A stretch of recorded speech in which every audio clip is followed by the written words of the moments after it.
Hello बच्चों, आज हम कक्षा 7वीं विषय विज्ञान पाठ 6 भौतिक राशियों का मापन इसके विषय में जानेंगे। बच्चों, हमारे दैनिक जीवन में हम भिन्न भिन्न वस्तुओं का मापन करते हैं, जैसे सब्जी, अनाज, फल, दूध।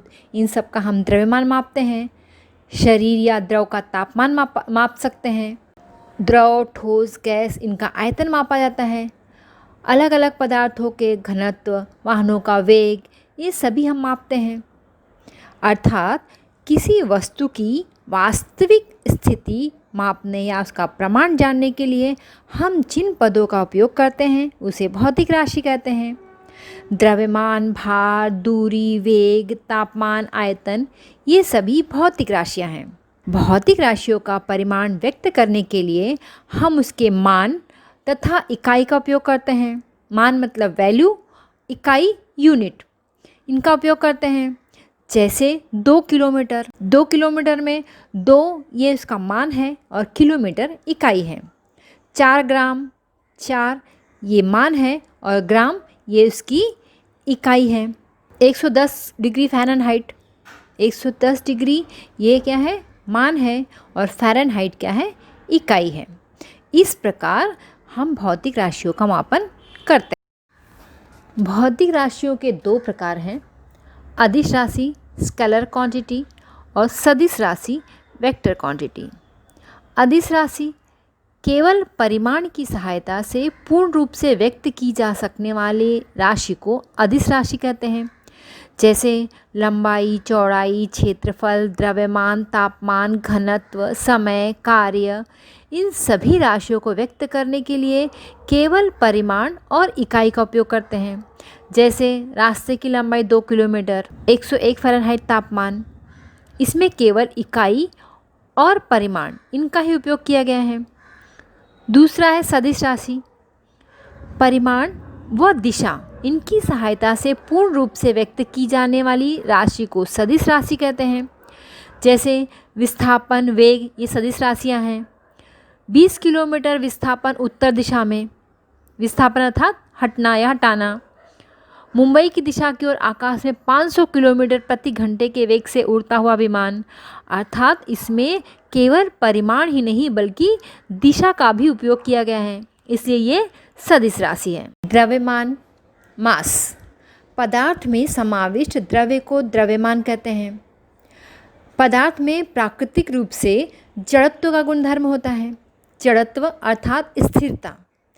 द्रव्यमान पिंड के जड़त्व का गुणात्मक माप है। द्रव्यमान जितना अधिक होता है, जड़त्व भी उतना ही अधिक होगा। द्रव्यमान ये अदिश राशि है, इसलिए विश्व में कहीं भी जाने पर वो बदलता नहीं। द्रव्यमान तथा भार ये दोनों भिन्न राशियां हैं। द्रव्यमान का ग्राम या किलोग्राम इकाई में मापन किया जाता है। आप लोगों ने देखा होगा, दुकानदार अपने 2 पलड़ों के तराजू का उपयोग करके 2 द्रव्यमानों की तुलना करते हैं। भार, वेट। बच्चों, जिन वस्तुओं को हम ग्राम, किलोग्राम में मापते हैं, यह उसका भार नहीं बल्कि द्रव्यमान होता है। इस द्रव्यमान में गुरुत्व बल कार्य करता है। बच्चों, जैसा कि आप लोग जानते हो कि हमारी पृथ्वी में गुरुत्वाकर्षण बल है, अर्थात किसी वस्तु को पृथ्वी जिस गुरुत्वाकर्षण बल से अपनी ओर आकर्षित करती है उसे उस वस्तु का भार कहते हैं। भार ये सदिश राशि है। पृथ्वी पर अलग अलग स्थानों पर इसका भार भी अलग अलग होता है।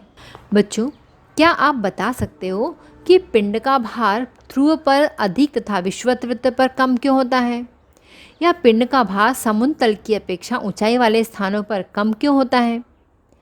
बच्चों, हमारी पृथ्वी ध्रुवों पर थोड़ी चपटी है, इसलिए पृथ्वी के केंद्र से ध्रुवों की दूरी कम हो जाती है। ध्रुवों से दूरी कम होने पर गुरुत्व बल बढ़ जाता है और विषुवत वृत्त का केंद्र से दूरी बढ़ने से गुरुत्व बल कम हो जाता है। इसी प्रकार समुद्र तल की अपेक्षा ऊंचाई वाले स्थान पर गुरुत्व बल कम होगा। दूरी कम होने से समुद्र तल पर गुरुत्वाकर्षण बल अधिक और ऊंचाई वाले स्थान पर गुरुत्वाकर्षण बल कम होता है। गुरुत्व बल पर ही वस्तु का भार निर्भर है, इसलिए जहाँ गुरुत्वाकर्षण बल अधिक होगा वहाँ भार अधिक होगा, और जहाँ गुरुत्वाकर्षण बल कम होगा वहाँ वस्तु का भार भी कम होगा। बच्चों, जैसा कि हम सब जानते हैं कि पृथ्वी के गुरुत्वाकर्षण बल के कारण ही हमारा भार होता है। चंद्रमा पर गुरुत्वाकर्षण बल कम होने के कारण वहाँ पृथ्वी की तुलना में हमारा भार कम हो जाता है, परंतु द्रव्यमान दोनों स्थानों पर समान होता है। प्रमाणित मापन, स्टैंडर्डाइज मेजरमेंट। बच्चों, अब प्रमाणित मापन की आवश्यकता क्यों हुई? क्योंकि अनुमान द्वारा किया गया कोई भी मापन सही नहीं होता। पहले के समय में लोग अपने हाथ का उपयोग करके, अपने अंगुली का उपयोग करके, अपने पग का उपयोग करके दूरी, समय या भार का मापन किया करते थे, परंतु यह सही नहीं होता था। इसलिए प्रमाणित मापन की आवश्यकता हुई। प्रचलित मापन पद्धति MKS पद्धति।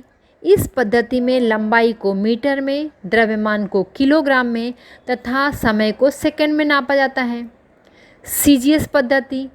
इस पद्धति में लंबाई को सेंटीमीटर में, द्रव्यमान को ग्राम में तथा समय को सेकंड में मापा जाता है। MKS इस मापन पद्धति में लंबाई, द्रव्यमान और समय को मूलभूत राशि माना जाता है। इनका उपयोग करके अन्य राशियों का मापन किया जाता है।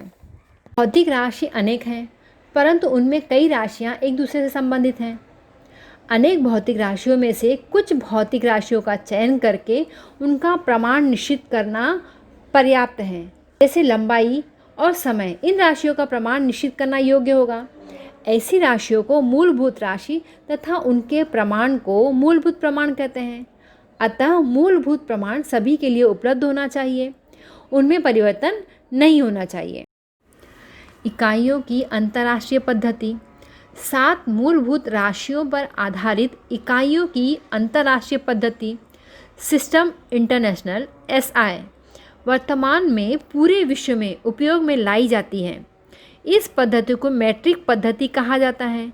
इस पद्धति के अनुसार मूलभूत राशियाँ लंबाई, द्रव्यमान या समय की इकाइयों के नाम और चिन्ह नीचे दी गई तालिका में दिए गए हैं। लंबाई इकाई का नाम मीटर, चिन्ह है M, द्रव्यमान किलोग्राम kg, समय सेकेंड S।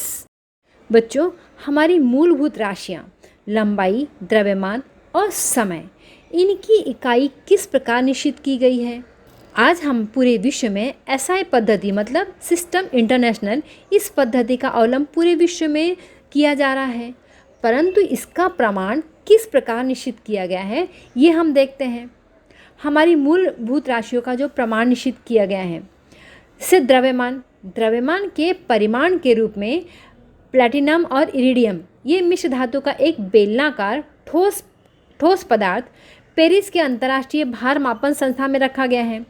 अंतर्राष्ट्रीय नियम के अनुसार उसके द्रव्यमान को 1 किलोग्राम माना गया है। इसी की अचूक प्रतियां प्रमाणित करके विश्व भर की प्रयोगशालाओं और संस्थाओं में रखी गई हैं। दूसरा, लंबाई मापने के लिए पेरिस की अंतर्राष्ट्रीय संस्था में रखी गई प्लैटिनम और इरोडियम मिश्र धातु की पट्टी पर 2 सूक्ष्म रेखाएं खींची गई हैं। इन दोनों रेखाओं के बीच की दूरी को 1 मीटर प्रमाण माना गया है। इस पट्टी की अचूक प्रतियां तैयार करके विश्व भर की प्रमाणीकरण करने वाली प्रयोगशालाओं और संस्थाओं को दी गई हैं। तीसरा, समय। हम जानते हैं कि पृथ्वी के एक परिवलन के लिए लगने वाले समय को मापकर उससे 24 घंटे मानकर 1 सेकंड प्रमाणित किया गया है। 1 घंटे में 60 मिनट और 1 मिनट में 60 सेकंड के अनुसार 1 सेकंड प्रमाणित किया जाता है। मापन का इतिहास। मानव को जब मापन करने की आवश्यकता महसूस होने लगी तब उसने पहली बार स्वयं के शरीर के अंगों का उपयोग करना शुरू किया। प्राचीन काल में मिस्र में व्यक्ति की कोहनी से मध्यमा के सिरे तक की दूरी को क्यूबिट कहा जाता था। प्रत्येक व्यक्ति के अनुसार ये माप अलग अलग होने के कारण राजा के क्यूबिट को प्रमाण माना जाता था। उसी प्रकार हमारे यहाँ गुंज माप द्वारा सोने को तौला जाता था। समय मापन के लिए बालू की घड़ी का उपयोग किया जाता था। ये सब आप लोग जानते हो। अचूक मापन का महत्व। मापन की अचूकता मापन जिस कारण किया जा रहा है उस पर निर्भर होती है। उसके लिए समुचित साधनों का उपयोग करना आवश्यक है। जैसे बहुमूल्य या विशेष महत्वपूर्ण और थोड़ी मात्रा में उपयोग में लाए जाने वाले पदार्थों का मापन हमें बहुत सावधानी और अचूकता से करना चाहिए। तकनीकी में हुई प्रगति के कारण दूरी, द्रव्यमान, समय, तापमान जैसी इकाइयों का सूक्ष्म मापन भी किया जा सकता है। जैसे कि अत्यंत महत्वपूर्ण क्रीड़ा प्रतियोगिताएं होती हैं, उसमें भी सूक्ष्म से सूक्ष्म दूरी का मापन भी किया जा सकता है। सोने के द्रव्यमान का मापन किया जा सकता है और शरीर के तापमान का भी मापन किया जा सकता है। मापन में हो सकने वाली त्रुटियां, योग्य साधनों का उपयोग न करना या साधनों का योग्य पद्धति से उपयोग न करने से अनेक त्रुटियां हो सकती हैं। इसके अलावा भी अनेक त्रुटियां होती हैं, जैसे पेट्रोल पंप पर जितना पेट्रोल दिया हुआ दर्शाया गया रहता है उतना पेट्रोल क्या वास्तव में हमें मिल रहा है। इसे सुनिश्चित करने के लिए प्रमाणित मापन की सहायता से उसकी जांच करना चाहिए। इसे ही प्रमाणीकरण कहते हैं। उसी प्रकार बाजार के बाटों तथा मापों का भी समय समय पर प्रमाणित करना आवश्यक है। बच्चों, किराना दुकान या सब्जी मंडी में वस्तुएं खरीदते समय हमें भी सावधानीपूर्वक निरीक्षण करना चाहिए कि क्या तराजू पर वजन माप विभाग की प्रमाणित मुहर है या नहीं। बच्चों, क्या आप जानते हो कि ग्राहकों के साथ वजन माप में धोखाधड़ी न हो, इसके लिए सरकार के अन्न वितरण व ग्राहक संरक्षण विभाग के अंतर्गत वजन माप उप विभाग कार्यरत होता है। इस उप विभाग के अधिकारी जगह जगह पर जाकर सुनिश्चित करते हैं कि योग्य बाटों का उपयोग किया जा रहा है या नहीं, तराजू योग्य है या नहीं। सरकार द्वारा प्रमाणित वजन माप का उपयोग करना वैधानिक दृष्टि से अनिवार्य है। शासन का वजन माप विभाग बाटों का उत्पादन, बिक्री और सुधार मरम्मत के लिए आवश्यक अनुज्ञा या लाइसेंस देने का काम भी करता है। बच्चों, मापन में अनेक त्रुटियां हो सकती हैं। इन सब को हम अपने निरीक्षण और सतर्कता से टाल सकते हैं। इसलिए बच्चों, जब भी आप बाजार जाएं तो निरीक्षण अवश्य करें। जैसे देने वाले व्यक्ति ने इस तराजू का इस्तेमाल किया है वो योग्य है या नहीं, उस पर प्रमाणिक मुहर लगी है या नहीं, तराजू स्थिर है या नहीं, बाट जो रखा गया है वो बाट धातु के है या नहीं, तराजू के पल्ले का नीचे का भाग कैसा है। इन सभी के निरीक्षण और सावधानी की वजह से हम मापन में हो सकने वाली बहुत सारी त्रुटियों से बच सकते हैं। बच्चों, आशा है इस वीडियो के माध्यम से पाठ आपको अच्छी तरह समझ में आया होगा और अच्छी तरह से समझने और जानने के लिए वीडियो को पूरा देखो और किताब को पढ़ो।